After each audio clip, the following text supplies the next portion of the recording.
जय देव जय देव जय देव जय शिव मार्तंडा.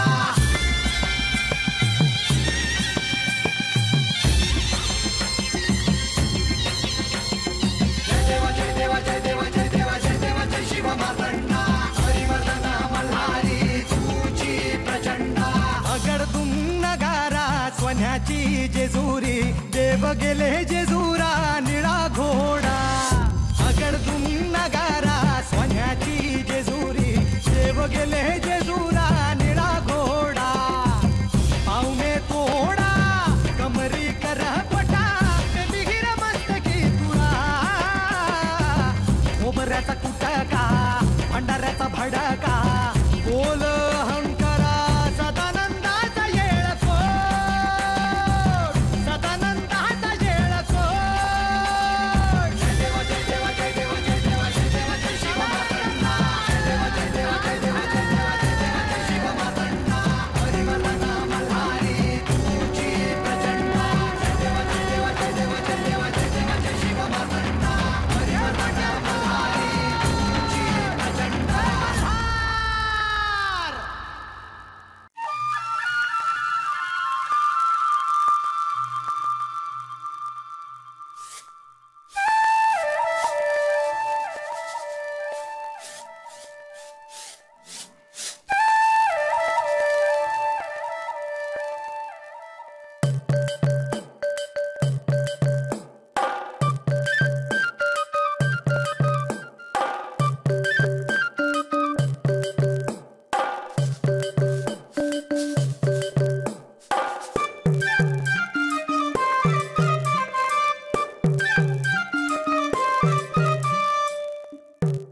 बा अरे तुला एक सांगायचंच राहून गेलं बघ. पाड्यावर महाराज आला आहेत. हा अगं मग त्यासनी घरला घेऊन यायचं ना. ते काय नवीन चालवलेस तू? पहिल्यासारखा चिडत नाहीस, पूजाला नाही म्हणत नाहीस. कोणता देव भेटला म्हणायचं तुला? कर चेष्टा कर बापाची. हा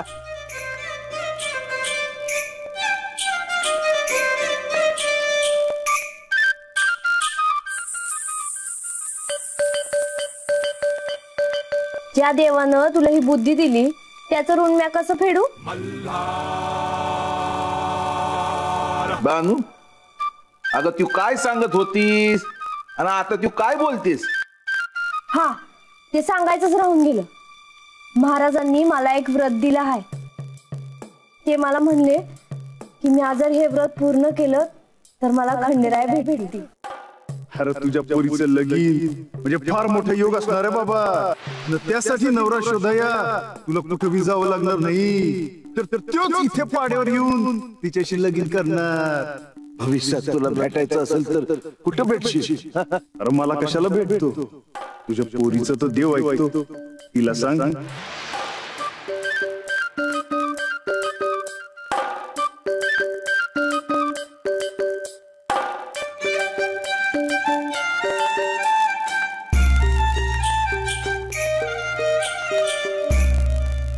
बानू तुझं मन ज्यात रमत ना ते समज तू कर.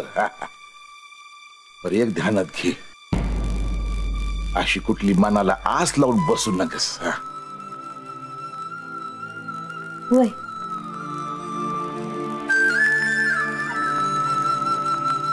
कळतंय मला.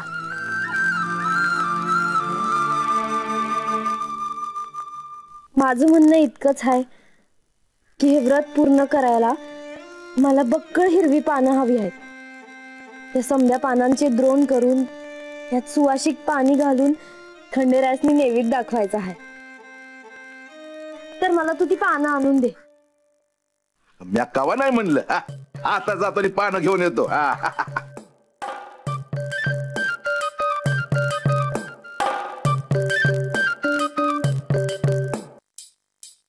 बानू मी काय म्हणतो, तू माझ्या संगती आली असतीस ना तर काम लवकर झालं असतं. बरं थांब. आजा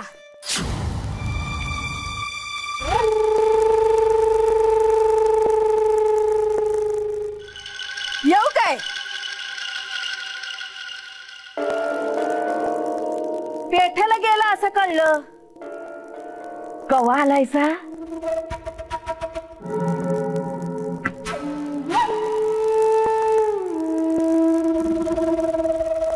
आज्या रंगाची वागलाय ना ती कानावर आलाय माझ्या. घरात त्याला असा सोलून काढलाय का नाही परत बानूच्या वाटेला जाणार नाही ते. अरे दोघ बी लहानाचे मोठे झाले ना या पाड्यावर. समज नाही त्याला अजून लहानच आहे त्यो. 9 महिने पोटात वाढवलंय म्हणून सांगते. कसा बी वागला का नाही पाप नाही त्याच्या मनात. अरे मनानं राजा आहे लेक माझा.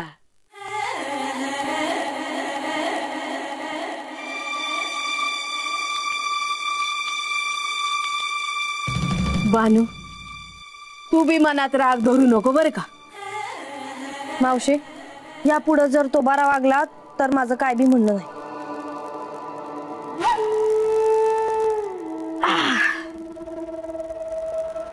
आज्या लई गुणाची पोर आहे तुझी. अरे ज्याच्या घरात जाईल ना त्याचं सोनं करील सोनं. ए शेवंता आम्ही जरा चाललोय रानात. हा आता तू जे काही म्हणलीस ना ते समज कळालं मला. हा रंग्याला समजावून सांग म्हणजे झालं. येऊ का? येते मावशी. हा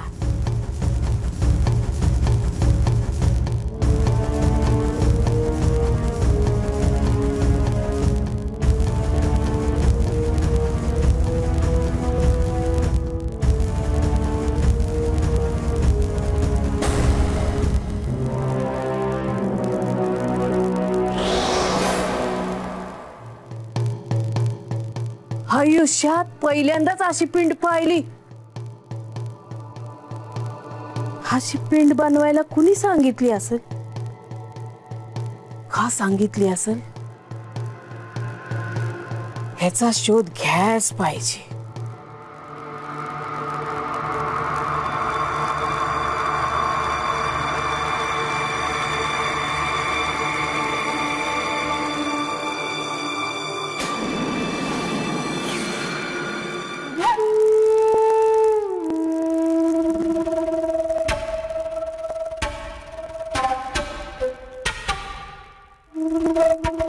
लई मोठी गोष्ट आहे ही.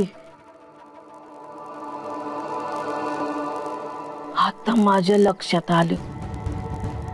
पाड्यावर येणार महाराज बानूला का भेटत्यात ती.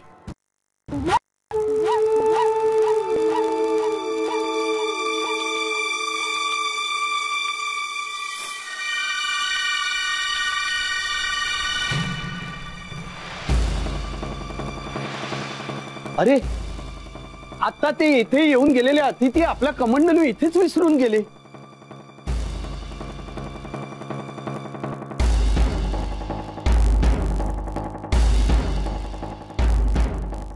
मायानंदा मायानंदा लवकर बाहेर या. अहो काय काय झाले काय? मायानंदा हो चमत्कार झाला.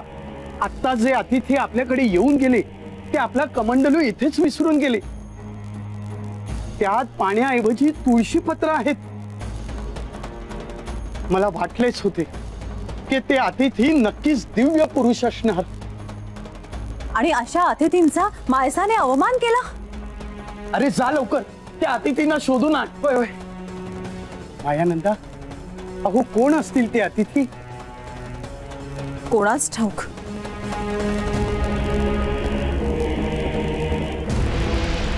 कार्य निर्विघ्नपणे पार पडण्यासाठी एक अत्यंत परिणामकारक असं एक व्रत मी आपल्या कन्येला देऊ इच्छितो. नारायण नारायण. थांबा. माझा विवाह पार पाडण्यासाठी श्री खंडेराय समर्थ आहेत. त्यासाठी मला तुमचे कोणतेही व्रत करण्याची आवश्यकता नाही. मालक, काय रे, एकटाच आलास? ते अतिथी कुठे आहेत? मी त्यांचा सगळीकडे शोध घेतला, पण ते कुठे दिसले नाहीत. अरे असं कसं होईल? आत्ताच तर इथून गेले, ते फार लांब गेले नसतील ते. मालक, मी साऱ्या नेवासेत त्यांना शोधले, पण तरीही ते कुठे दिसले नाहीत. जेव्हा कमंडलू मध्ये तुम्ही मला पाण्याऐवजी तुळशी पत्र दाखवली तेव्हाच मी समजले ते साधे अतिथी नसावेत. त्या दिव्य पुरुषाने आपल्या घरी काहीतरी महत्वाचे कार्य पूर्ण करण्याच्या हेतूनेच प्रवेश केला असावा आणि त्यांचा माणसाने अवमान केला. आता काहीतरी अनिष्ट घडायला नको म्हणजे झाले. मायानंदा, तुम्ही जरा शांत व्हा. ते अतिथी नक्कीच दिव्य पुरुष होते, परंतु काहीतरी अनिष्ट घडावे असा त्यांचा मानस नव्हता. कदाचित त्यांना विस्मरण झाले असेल, परंतु त्यांना आठवले की ते आपल्या कमंडलू न्यायला परत येतील सुद्धा.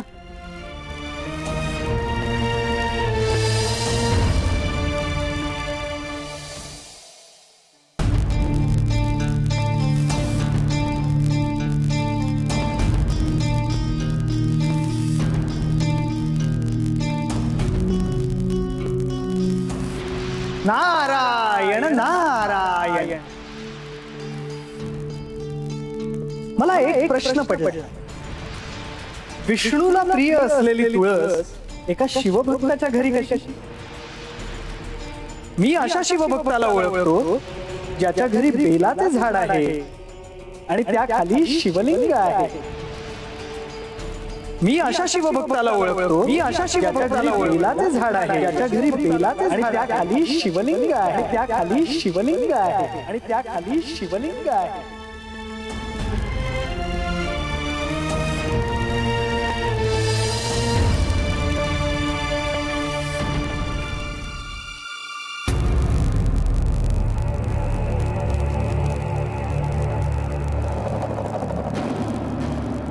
बोलावे. मला एक गोष्ट सांगायची आहे. आता एक अतिथी येऊन गेले. ते असतील कोणीतरी तपस्वी.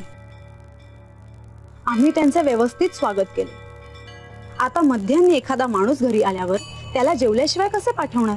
आणि आपण त्यांना सागर संगीत भोजन दिलेत. हो, त्यांचं एवढं स्वागत करूनही त्यांची एक गोष्ट मात्र मला अजिबात आवडली नाही. असे काय केले त्यांनी? आल्यापासून त्यांचे नारायण नारायण नारायण असे म्हणणे सुरूच होते. आणि पुढे काय झाले? हे शिवभक्ताचं घर आहे हे त्यांना कळलं. मग एका शिवभक्ताच्या घरात नारायण नारायण नारायण असं सतत म्हणून डिवचण्याचं कारण काय? आणि आपलं लग्न नीट पार पडावं म्हणून ते मला एक व्रत सांगणार होते. कशाला? आधी मला सांगा की काय झाले. तुम्हाला तर माहितीच आहे, आयुष्यभर मी तुमच्याशिवाय दुसऱ्या कोणाचंही ध्यान केलं नाही, नाव घेतलं नाही. असे असताना मला माझ्या समोर दुसऱ्या कोणाचं नाव घेतलेलं आवडणार नाही. आणि हो, ते जाताना असंही म्हणाले की आपण जर शिवभक्त असाल तर आपल्या अंगणात तुळस कशी? की कोणा एका शिवभक्ताच्या दारात बेलाच्या झाडाखाली शिवलिंग आहे. असा शिवभक्त तुम्हाला माहिती आहे का? आणि त्या शिवभक्ताची आणि माझी तुलना त्यांनी का करावी? म्हणजे तुम्हालाही असं वाटतंय की माझं म्हाळसाचं चुकलं? होय. तुळशीपत्र आणि बेलपत्र ही दोन्हीही भिन्न प्रतीक आहेत, परंतु तत्व एकच. त्रिमूर्तीच्या ठिकाणी असलेले परमतत्व एकच आहे आणि आपण ते ओळखावे. अशा अतिथीचा अपमान केले असल्यामुळे आपल्याला प्रायश्चित्त घ्यावे लागणार. याचा अर्थ माझ्याकडून चूक झाली असंच ना?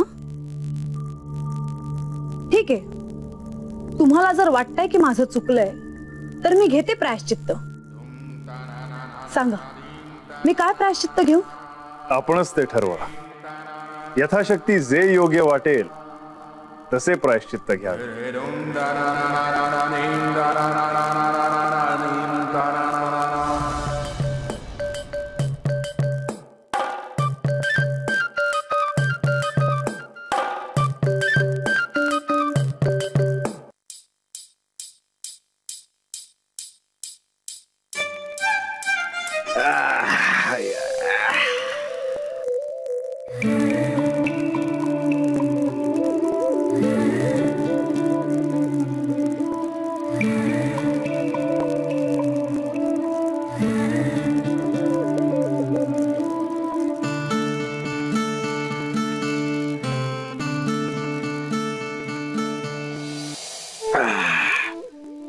पी दम खा की पाणी पी. हा अरे असं काय बोलतोयस? वरत पूर्ण झाल्या बिगर मी पाणी बी प्यायची नाही. आणि म्या आधी पाणी प्यायलं तर खंडेरासनी कसं वाटल?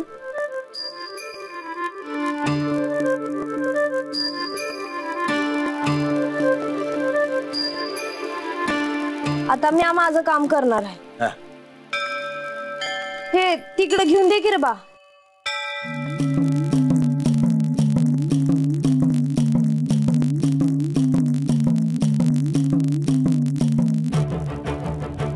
चैत्र शुद्ध पौर्णिमेला हे व्रत सुरू करून फाल्गुन मासापर्यंत तुला हे व्रत करायचंय.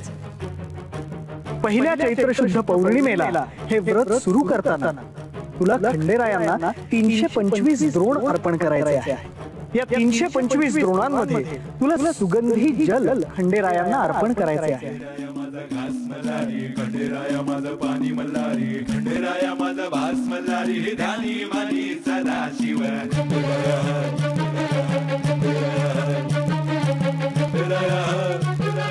ध्यानी मानी सदा शिव, सदा शिव मल्हारा, सदा शिव मल्हारा.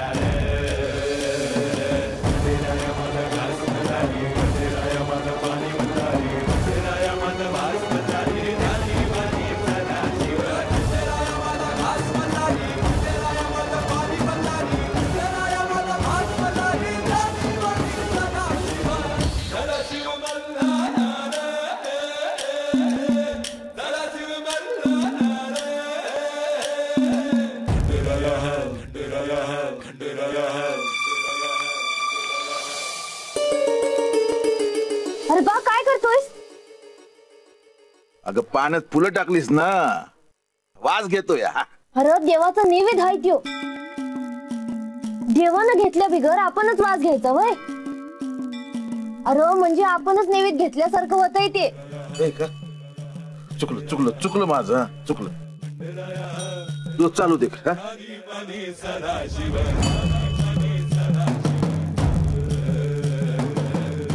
काही लागलं सवरत हाक मार्ग. हा वय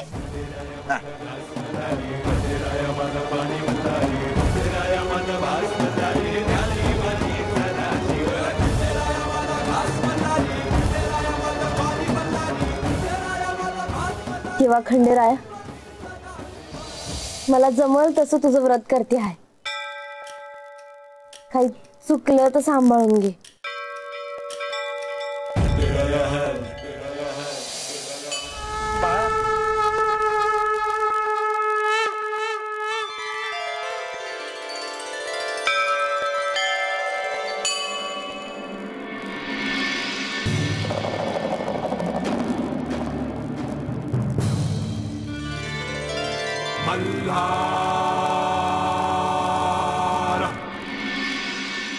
नंदी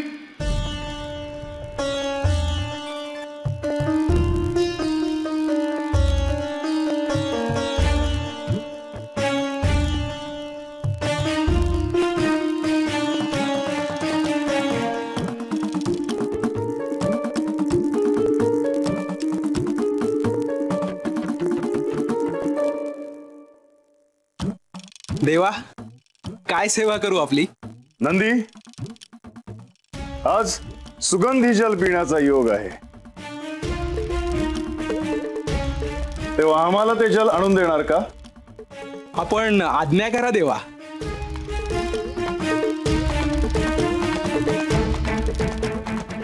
चंदनपुरीच्या जंगलाजवळ एक धनगर वस्ती आहे. तिथे बानू नामक कन्या राहते, जी आम्हाला सुगंधी जल अर्पण करणार आहे. तिला भेटल्यावर तुला कैलासातल्या पार्वतीच्या सखीचे म्हणजेच जयाद्रीचे स्मरण होईल. परंतु तिला या संदर्भात काही न सांगता तिने अर्पण केलेले जल घेऊन ये. होय देवा. नंदीला या संदर्भात काही सांगितले नसते आणि त्याने जर बानूला सर्व सांगितले असते तर काय झाले असते? मार्तंड भैरवे नमः. भवये नमः। ओम रुद्राय नमः। ओम मार्तंड भैरवे नमः। ओम शिवाय नमः। मासा हे काय चालवलंय तू नव्याने? अहो तुम्ही थांबा जरा. मायसा बाळा, असा हट्ट योग्य नव्हे. नाही बाबा, हे माझे प्रायश्चित्त आहे. अगं पण आम्ही कुठे काही बोललोय का?